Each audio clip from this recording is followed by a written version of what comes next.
Bos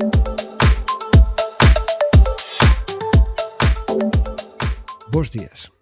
Hoxe, ademais do accidente do elevador de Groria en Portugal, e desde aquí mandamos un agarimoso abrazo a todos os portugueses e tamén a todos os lisboetas, a unha cidade tan maravillosa.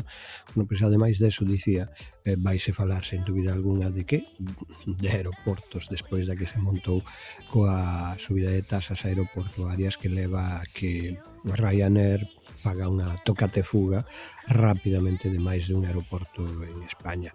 Por que? Bueno, porque non lle interesa, porque simplemente o único que quere é gañar cartos a toda costa e non precisamente do mellor xeito, é dicir, non intenta negociar ou non intenta, bueno, vamos a ver como reducimos. Reduciu tanto todo que agora se lle suben as tasas, pois o mellor xa non lle compensa, pero que o mellor tampouco nos compensaba a nós que unha compañía como Ryanair estivera voando desde aquí.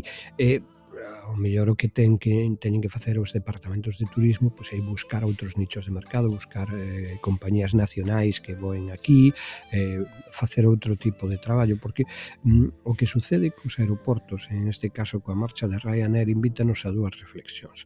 A primeira reflexión é que estamos chegando a un punto no que vamos ter que elixir, non queda outra. É dicir, os cartos dan para o que dan, e se hai que subir impostos, pois igual que non lo suben a nós, igual que sube a compra, igual que aumenta a inflación en momentos determinados, bueno, pois mellor tamén teñen que subir as tasas aeroportuarias para manter certas infraestructuras. Isto é así, e digo que estamos chegando a un punto no que vamos ter que priorizar e elixir, porque sen dúbida imos a necesitar máis residencias para maiores, imos necesitar manter unha educación de calidade, unha sanidade de calidade, e o mellor, pois, temos que empezar a decidir que é exactamente o que queremos.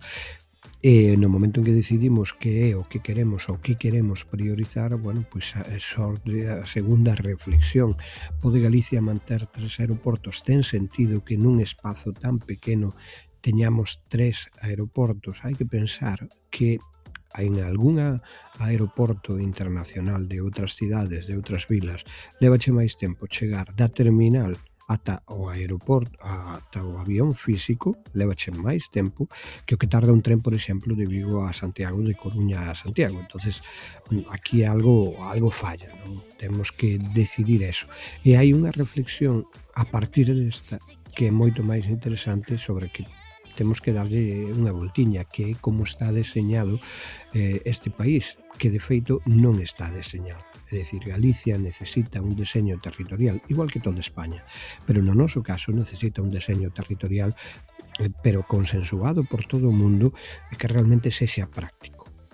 Temos que pensar que aquí en Galicia temos carreteiras, estradas nacionais, autonómicas, provinciais, locais, e cada unha delas xestionada por unha administración.